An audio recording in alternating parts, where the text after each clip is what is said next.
sehat dan barokah, supaya kita bisa menjalankan kewajiban kita sebagai guru dengan baik dan benar. Teman-temanku, saya di sini akan menyebarkan pemahaman dan penerapan pengalaman budaya positif. Budaya positif ini ada di modul 1.4. Ada di modul 1.4, yaitu yang dibawakan oleh saya sendiri, Nurul Arif Insani. Saya CGP angkatan 10 dari Kabupaten Mojokerto. Saya dinasnya di SDN Pekukuhan.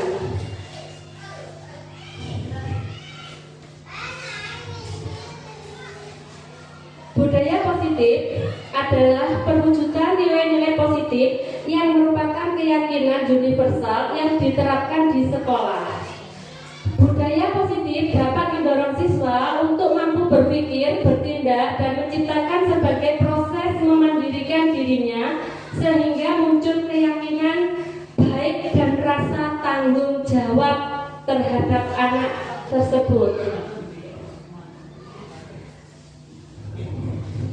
Bagian inti budaya positif yaitu 1. Perubahan paradigma belajar, 2. Disiplin positif, 3. Kebutuhan dasar manusia, 4.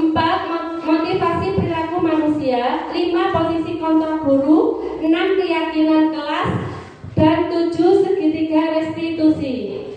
Jenengan sudah buat apa saja, Ibu? Sudah, saya yakin sudah buat keyakinan kelas. Ya, tiap kelas pasti sudah membuat keyakinan kelas ya. Di sini perubahan paradigma belajar. Hal pertama yang kita lakukan untuk mewujudkan budaya positif yaitu dimulai dengan perubahan paradigma dalam pembelajaran, yaitu dengan menerapkan budaya-budaya positif atau kebiasaan-kebiasaan positif di kelas atau di sekolah yang mengarah pada karakter profil pelajar Pancasila. Misalnya, mengajak anak Jumat pada hari Jumat, mengajak istighosah bagi yang beragama Muslim, mengajak anak-anak untuk gotong royong, membersihkan taman, membersihkan depan kelas, ya, membaca Asmaul Husna di awal pelajaran, dan menyambut siswa datang di gerbang dengan senyum, sapa, salam, dan salim, dengan penerapan pembelajaran yang berpihak pada anak. 2. Disiplin positif. Disiplin positif merupakan unsur utama terwujudnya budaya positif yang kita dicita-citakan di sekolah kita. Pembahasan tentang disiplin sangat menjadi perhatian bagi kita para pendidik. Kita berpendapat jika murid bisa disiplin, pasti pembelajaran akan berjalan dengan baik. Tapi kita juga tidak mengingkari bahwa mengajak murid disiplin bukanlah hal yang mudah. Butuh ketelatenan, butuh paradigma yang berkesinambungan, dan butuh program yang berkesinambungan. Disiplin positif adalah tumbuhnya kepatuhan yang muncul dalam diri anak tanpa hukuman dan hadiah, melainkan tumbuh dari motivasi internal dalam diri sendiri. Di sini peran orang tua dan guru menanamkan karakter disiplin positif sejak dini, sehingga nantinya menjadi suatu kebiasaan yang utuh dari dalam diri anak dengan teladan dari diri orang tua dan guru, sehingga kita di sini dituntut sebagai contoh. Jadi Bapak Ibu guru dan orang tua harus membiasakan contoh yang baik kepada anak, ya. Yang ketiga yaitu kebutuhan dasar manusia. Kebutuhan dasar manusia itu ada 5. 1. Bertahan hidup, makan, pakaian, tempat tinggal, kesehatan, dan keamanan. Itu anak itu adalah kebutuhan dasar hidup anak. Yang kedua, kasih sayang, rasa diterima, dipedulikan, berbagai kerjasama, dan menjadi bagian dalam kelompok. 3. Kesenangan, bermain, tertawa bersama teman, bercerita, humor, ya. 4. Penugasan, harga diri. 4. Penguasaan, yaitu harga diri yang dianggap mampu dihormati, lebih paham dari ada yang lainnya. Dan 5 adalah kebebasan. Kebebasan di sini yaitu mandiri, bebas untuk menentukan pilihan, bebas berpendapat, tidak diatur, berbuat sesuai keinginan hatinya. Nah, di sini anak kebebasan ini anak-anak cenderung tidak mau untuk dihukum. Anak-anak biasanya memilih hukuman yang sesuai dengan hati nuraninya. Maka keyakinan kelas perlu diterapkan di sini. Yang keempat yaitu motivasi berlaku manusia.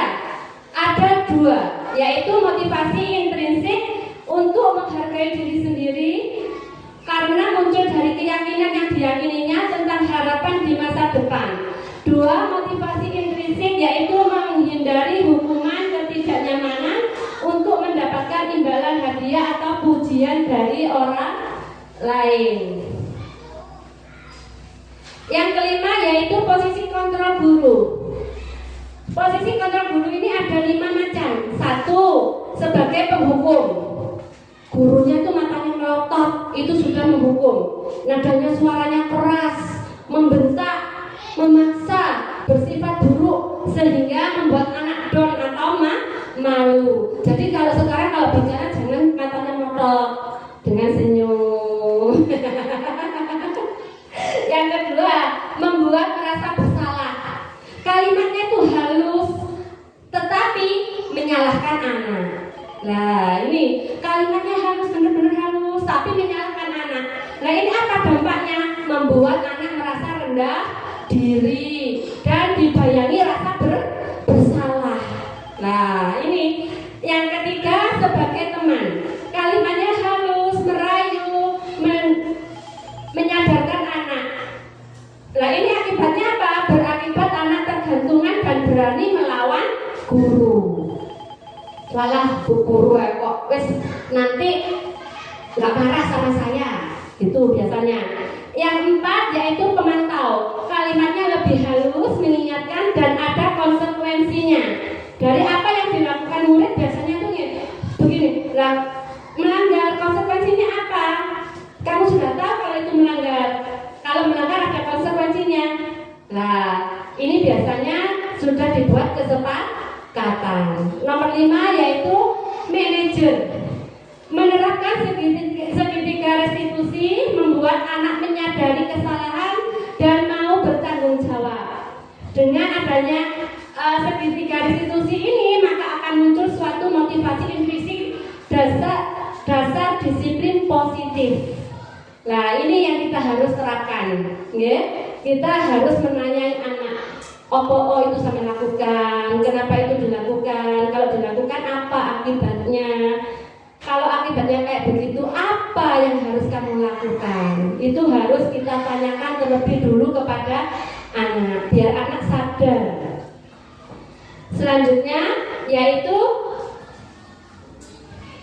keyakinan kelas. Keyakinan kelas merupakan sebuah nilai-nilai kebajikan universal yang telah disepakati di suatu kelas secara tersirat dan tersurat, lepas dari adanya latar belakang suku, agama, dan sebagainya. Keyakinan kelas dibuat secara bersama dengan seluruh siswa dan guru melalui diskusi. Keyakinan kelas bersifat abstrak, universal, positif, dan tidak terlalu banyak. Keyakinan kelas bertujuan untuk membangun budaya positif di sekolah dan mewujudkan profil pelajar Pancasila. Saya yakin di sini semua Bapak Ibu guru sudah membuat keyakinan kelas masing-masing dan itu sudah berjalan, ya, sehingga menciptakan suasana yang kondusif. Segitiga restitusi. Segitiga restitusi di sini ada 3, yaitu menstabilkan identitas. Pada tahap ini guru berusaha mengembalikan, menenangkan murid yang ketakutan. Biasanya anak harus berkelahi, pasti kan takut. Nah, ini tugasnya guru untuk menstabilkan anak tersebut. 2, validasi tindakan. Guru akan menggeser dari pemikiran stimulus respon menjadi proaktif. Di sini murid mengemukakan alasan dia melakukan kesalahan tersebut. Ketiga, menanyakan keyakinan. Guru memberi pertanyaan yang bermakna untuk